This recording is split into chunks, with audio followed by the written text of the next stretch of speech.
اعتراف کر رہا ہے۔ پیغمبر اسلام صلی اللہ علیہ وآلہ وسلم مسکرائے اور کہا کہ چچا، آپ ابو جہل کی باتوں میں نہ آئیے، اس میں دھوکہ اور فریب محسوس ہو رہا ہے، اور ضرور کوئی نہ کوئی ایسی بات ہے کہ جس کی وجہ سے ابو جہل نے اس طرح اپنے آپ کو بدلا ہے۔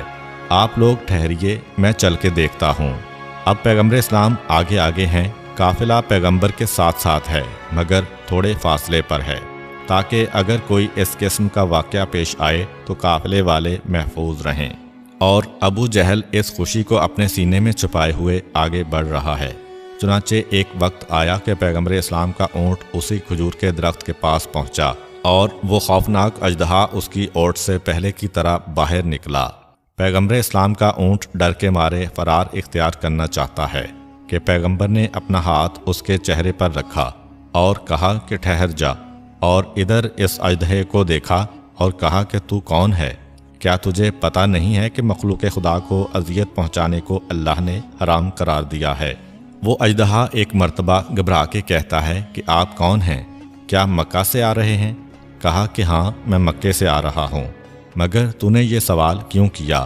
اب یہ گفتگو ایک ایسی زبان میں ہو رہی ہے کہ قافلہ سمجھ نہیں رہا کہ کیا گفتگو ہو رہی ہے، مگر وہ لوگ یہ عجیب منظر دیکھ رہے ہیں کہ اژدہا اونٹ کے پاس کھڑا ہے اور پیغمبر اسلام سے باتیں کر رہا ہے۔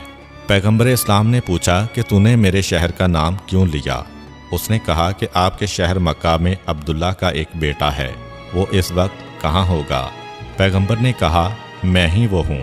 اژدہا کہتا ہے کہ میں تو بڑے طویل عرصے سے آپ کا انتظار کر رہا تھا۔ میں جنوں کا سردار حضرت ابراہیم علیہ السلام خلیل خدا کے ہاتھ پر ایمان لایا تھا۔ ایمان لانے کے بعد میں نے حضرت ابراہیم علیہ السلام سے خواہش ظاہر کی تھی کہ آپ مجھ سے میری شفاعت و بخشش کا وعدہ کریں۔ حضرت ابراہیم علیہ السلام نے کہا تھا کہ گناہ گاروں کی شفاعت کا حق میری اولاد میں میرے ایک بیٹے کو ملے گا جو مکے میں ہوگا، عبداللہ کا بیٹا ہوگا، اور ایک دن اسی مقام سے گزرے گا۔ اس کا انتظار کر، جب وہ آ جائے تو یہ درخواست اس کے سامنے پیش کرنا۔ پیغمبر اسلام نے اپنا دوسرا ہاتھ اژدہے کے سر پر رکھا۔ جا، میں نے تجھ سے تیری شفاعت کا وعدہ کیا، مگر اب اس راستے کو چھوڑ کے چلا جا۔ اژدہا تو واپس چلا گیا۔ قافلہ پیغمبر کے پاس آیا اور دریافت کیا کہ یہ کیا ماجرا تھا۔ اب پیغمبر اسلام ساری بات تو نہیں بتا سکتے، کیونکہ ظاہری طور پر اعلان نبوت میں 15 سال ابھی باقی ہیں، تو یہ راز نبوت تو ان کے سامنے بیان نہیں کر سکتے۔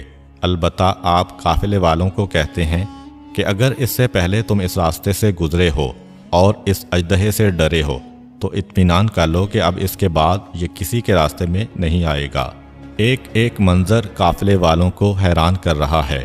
حضرت خدیجہ کا غلام میسرہ اپنی رپورٹ تیار کر رہا ہے، اور ابو جہل کی حسد کی آگ بڑھتی جا رہی ہے، یہاں تک کہ تھوڑے دنوں کے بعد یہ قافلہ شام کی سرزمین میں داخل ہوا۔ اور شام سے مراد وہ علاقہ ہے جس میں آج شام، اسرائیل، فلسطین، اردن اور لبنان شامل ہیں۔ اب یہاں پہ روایت یہ ہے کہ جس راستے سے یہ قافلہ گزر رہا تھا، اس راستے پہ ابو جبیر نامی ایک راہب کا صومعہ یعنی عبادت گاہ تھی۔ وہ اپنی عبادت گاہ میں مصروف عبادت تھا، اتنا پرہیزگار اور عمر رسیدہ تھا کہ اس سارے علاقے میں سب اس کے شاگرد تھے اور اس کا احترام کرتے تھے۔ زیادہ پڑھنے اور زیادہ رونے کی وجہ سے اس راہب کی آنکھوں کی بینائی کمزور ہو چکی تھی۔ اب یہ زیادہ کیا پڑھتا تھا، زیادہ کس بات پہ روتا تھا؟ اس بارے میں روایت ہے کہ اس کے پاس تورات و انجیل کا وہ نسخہ تھا جو حضرت موسیٰ و حضرت عیسیٰ علیہ السلام نے اپنے ماننے والوں کو دیا تھا۔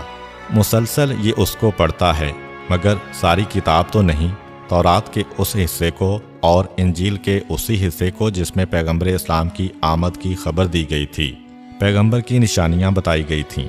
دن ہو رات ہو، مسلسل وہ پڑھتا ہے اور روتا جاتا ہے، اور بار بار کہتا جاتا ہے کہ کوئی ہے اس دنیا میں ایسا جو مجھے اس کی آمد کی بشارت دے، جو تہامہ سے یعنی مکے کے علاقے سے نبوت و کرامت کا تاج سر پہ رکھے، اس طرح نکلے گا جس طرح مشرق سے آفتاب نکلا کرتا ہے۔ ارے کوئی ہے جو میری موت سے پہلے میرے کانوں میں یہ بشارت ڈال دے کہ وہ آنے والا آ گیا ہے۔ کتاب کو پڑھتا جاتا ہے اور روتا جاتا ہے۔ جس کی وجہ سے بینائی کی یہ کیفیت ہو